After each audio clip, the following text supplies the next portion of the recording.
Hello everyone, welcome to my channel Churiwal physics classes. आज new topic के साथ आज आपको न्यू टॉपिक बताऊंगा जो है कंडक्टर एंड इंसुलेटर। देखिए, कंडक्टर और इंसुलेटर होता क्या है आप लोग जानते होंगे। कंडक्टर मीन्स जो इलेक्ट्रिसिटी को कंडक्ट करता हो, इंसुलेटर मीन्स जो इलेक्ट्रिसिटी के फ्लो को रोक दे। ये तो काफ़ी सिंपल लैंग्वेज में हुआ, लेकिन देखिए इसको समझने के लिए हम बेसिक से समझेंगे।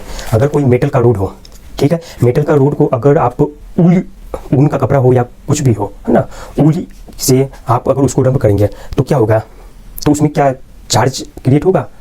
नहीं, चार्ज अगर हमारे पास कोई मेटल का रोड है, उसको ऊल के साथ घर्षण करेंगे तो क्या होगा, चार्ज मेटल की रोड पर नहीं रहेगा। आप जब चेक करेंगे फिर, है ना, इलेक्ट्रोस्कोप में आपने पढ़ा था ना, डिग्री ऑफ डाइवर्जेंस से क्या होगा, हमें पता चलेगा कितना अमाउंट है चार्ज का। लेकिन अमाउंट ऑफ चार्ज जब मेजर करेंगे तो वो आपको मेजर करेंगे तो कुछ नहीं निकलेगा। क्यों? क्योंकि जब हम अपने हाथ से मेटल रोड को पकड़े हुए हैं तो वो चार्ज हमारे बॉडी के थ्रू ग्राउंडेड हो जाता है। क्योंकि देखिए हमारा जो बॉडी है वो भी कंडक्टर है। अब देखिए, अगर आप मेटल का रोड के साथ में प्लास्टिक का उसमें हैंडल लगा दें, उसके बाद ऊल के साथ रब करें, है ना, तो उसमें चार्ज क्रिएट हो जाएगा मेटल के रोड में। उसको फिर चेक करेंगे आप अगर इलेक्ट्रोस्कोप मेथड से, तो आप पाएंगे कि डिग्री ऑफ डाइवर्जेंस जो मेथड है, कि मतलब उसके जो आपको पढ़ाया था ना कि गोल्ड लीफ, आपको पता भी होगा गोल्ड लीफ, जब उसके नोक पर आप टच कराएंगे कोई भी ऑब्जेक्ट तो उसका gold leaf according to amount of charge वो क्या होगा, डाइवर्ज होगा। इसकी पिछली वाली लेक्चर में आपने पढ़ा था, वो आप वीडियो देख सकते हैं, ठीक है। तो इसमें क्या होता है, अगर प्लास्टिक का हैंडल लगा दे या लकड़ी का हैंडल लगा दे उस मेटल रोड में, तब क्या होगा, वो इंसुलेटर का काम करेगा। वो पाथ नहीं दे पाएगा चार्ज को इजी पाथ नहीं देगा और हमारी बॉडी के थ्रू उसको पाथ नहीं मिलेगा। इसलिए अगर मेटल का रोड डायरेक्टली आप टच किए हुए हैं तो मेटल के रोड पर कोई चार्ज नहीं होगा। क्यों नहीं होगा, देखिए आगे समझते हैं। आपने देखा होगा घर में ग्राउंडिंग यूज करते हैं, है ना, आपने देखा होगा ना घर में हर जगह स्विच होते हैं, स्विच इलेक्ट्रिक जो सॉकेट होते हैं उसमें क्या होता है, 3 वायर कनेक्शन होता है अधिकतर में। रेफ्रिजरेटर हुआ, जो हैवी ड्यूटी वाले होते हैं, रेफ्रिजरेटर, आयरन, है ना, और जो भी हैवी ड्यूटी वाले रहते हैं उसमें 3 वायर कनेक्शन होता है। क्यों 3 वायर में कौन कौन सा वायर होता है? एक होता है लाइव, दूसरा न्यूट्रल, तीसरा होता है अर्थ। लेकिन लाइव और न्यूट्रल तो क्या होता है, ये electric current from power station carry करता है। पावर स्टेशन से, जो भी पावर स्टेशन है उससे जो इलेक्ट्रिक करंट जनरेट हो रही है उसको वो कैरी करता है, लाइव और न्यूट्रल, है ना। 2 वायर जो एक साथ लगाते हैं, लाइव और न्यूट्रल हो गया। एक तीसरा होता है जो उसकी एरिया थोड़ी ज़्यादा होती है, वो होता है लाइव न्यूट्रल, वो होता है अर्थ, ठीक है। लाइव न्यूट्रल 2 तो हो गए, तीसरा हो गया अर्थ। अर्थिंग हम क्यों करते हैं, उस इक्विपमेंट के जो इक्विपमेंट होता है उसकी सेफ्टी के लिए और हम अपनी सेफ्टी के लिए। बाई चांस अगर कोई फॉल्ट है, एग्जांपल के लिए आप प्रेस घर में कर रहे हैं, प्रेस का जो आउटर बॉडी है, आयरन कर रहे हैं घर में, उसका जो आउटर बॉडी है वो क्या होता है, लोहे का होता है। अगर बाई चांस कोई फॉल्ट आया तो उसके टच होगा, तो अगर आप उस आयरन से अपने कपड़े को प्रेस कर रहे हैं तो क्या होगा, आपको शॉक लग सकता है। लेकिन अगर वो 3 वायर कनेक्शन है उसमें, पहला लाइव, दूसरा न्यूट्रल, ये तो कंपलसरी है सब में, तीसरा अर्थ वाला भी अगर वायर है इसमें, तो क्या होगा, वो जो आउटर केस है उसका आयरन का, उसमें अगर फॉल्ट आ जाए, बाई चांस उसमें कोई वायर टच हो जाए, लाइव वायर टच हो जाए उस लोहे से, तो आपको शॉक लग सकता है। लेकिन अगर अर्थ कनेक्शन है तो अर्थ कनेक्शन किसका होता है, उसके आउटर जो केस है उसका होता है अर्थिंग से। तो जिसके कारण अगर बाई चांस कोई फॉल्ट के कारण लाइव वायर उसके केस पर टच हो जाए तो क्या होगा, वो एक्स्ट्रा चार्ज जो है, एक्सेस चार्ज जो है वो अर्थिंग में चला जाएगा, तो आपको शॉक नहीं लगेगा। देखिए चार्ज का एक और फंडा है, चार्ज का ही या करंट, है ना, चार्ज का एक और फंडा है कि वो जो भी लो रेजिस्टेंस पाथ होगा उसको फॉलो करेगा। देखिए आपने भी टच कर रखा है और एक उसका कनेक्शन गया हुआ अर्थ की तरफ, तो अर्थ की तरफ जो गया हुआ है वो एक्चुअली एक प्लेट से कनेक्टेड होता है। अर्थ में जो बरीड होता है ना, अर्थ में एक प्लेट लेते हैं बिग एरिया का, उसमें ना थिक वायर वाला एक अर्थिंग वायर निकालते हैं, तो वो थर्ड से कनेक्शन होता है अर्थ वायर से। तो जब भी आप उसको टच कर दिए तो शॉक तो आपको भी लगना चाहिए, लेकिन करंट हमेशा लो रेजिस्टेंस पाथ को फॉलो करता है। रेजिस्टेंस क्या होता है वो आगे देखेंगे, सिंपल लैंग्वेज में समझिए। एक रास्ता आसान है, एक रास्ता मुश्किल है, तो करंट आसान वाले रास्ते को इजी वे में फॉलो करेगा, उसी रास्ते से जाएगा। तो उसी तरह से आपने भी टच कर रखा है ना, और एक वायर अर्थिंग से गया हुआ है, कनेक्शन है उसका। तो जब भी शॉक आना होगा, जो भी फॉल्ट है, तो उसमें जो एक्सेस चार्ज आए वो डायरेक्ट आपकी बॉडी से ना जाकर अर्थिंग में चला जाएगा, जिससे आपको शॉक नहीं लगेगा। इसलिए सेफ्टी पर्पज से 3 वायर यूज करते हैं। ओके, ये हो गया।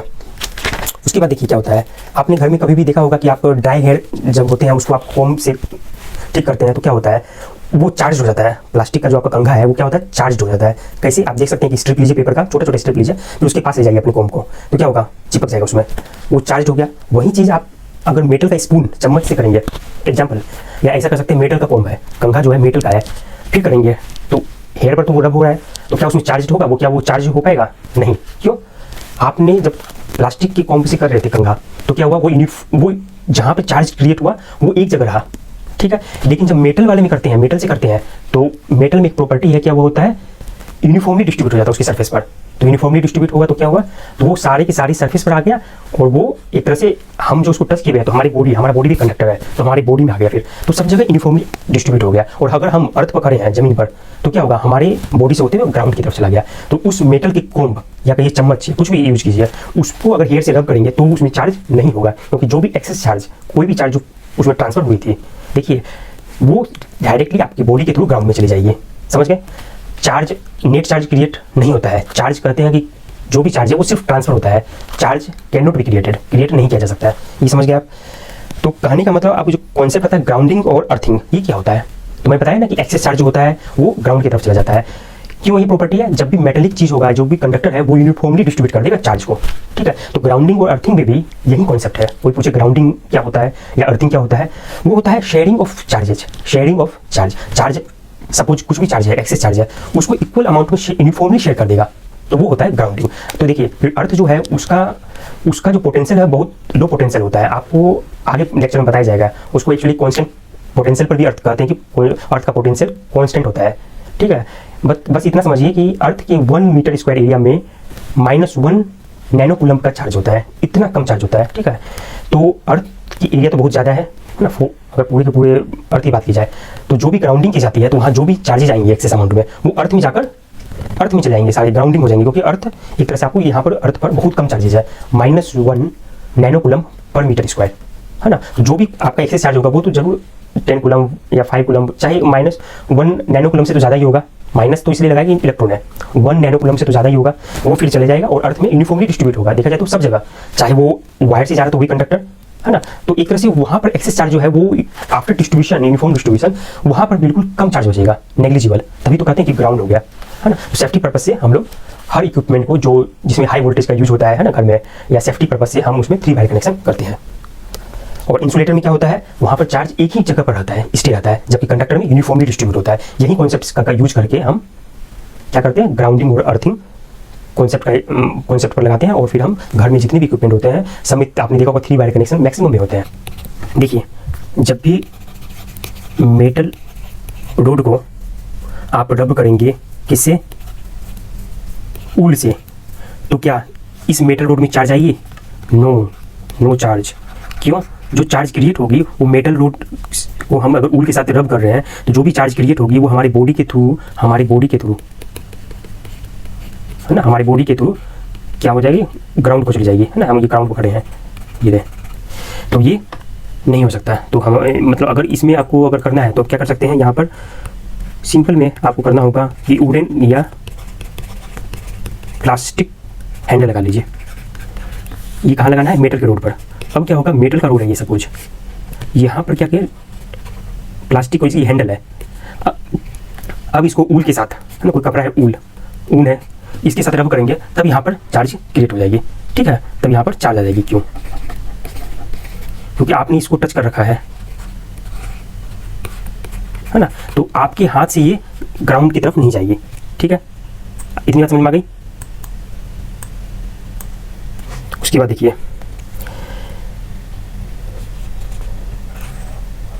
सपोज ये है, ये तो कॉपर का वायर है, ये है कॉपर वायर, ये सपोज न्यूट्रल पिथ बॉल, ठीक है, न्यूट्रल है, कोई चार्ज नहीं है, और इसको टच करा दिए कॉपर वायर से, ठीक है। कॉपर वायर क्या है, कंडक्टर है, ये न्यूट्रल पिथ बॉल, ठीक है, ये कंडक्टर है और ये इंसुलेटर है ना, ये इंसुलेटर है ये वाला। और ये जो है यहाँ पर suppose negatively charged plastic road.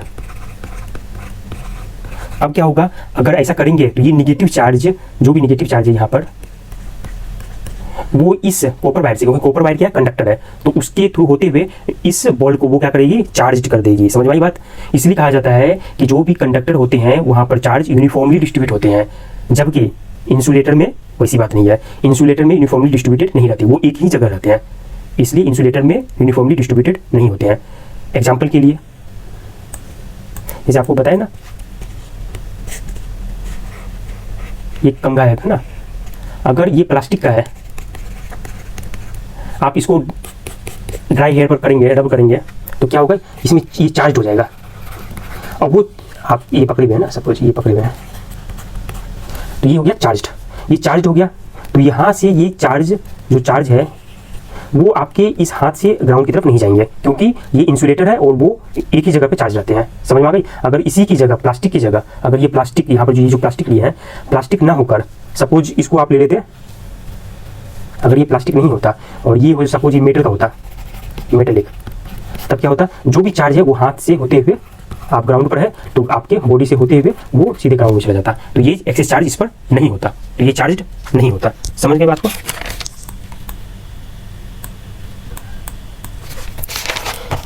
अब देखिए इसका मतलब क्या हुआ, कंडक्टर का आप एग्जांपल लीजिए।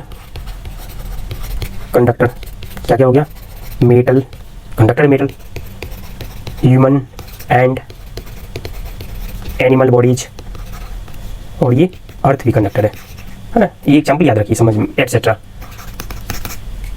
ठीक है। अब इंसुलेटर, इंसुलेटर में क्या है, ग्लास। ये कुछ एग्जांपल है, एग्जाम्पल का कमी नहीं है, ठीक है। पोर्सेलिन, नाइलॉन, लकड़ी, वुड एटसेट्रा। आप एक चीज़ और मेंशन कर लीजिए, अगर कंडक्टर को चार्ज कर देंगे मीन्स चार्जिंग टू कंडक्टर, तो वो क्या होगा, यूनिफॉर्मली डिस्ट्रीब्यूटेड होगा।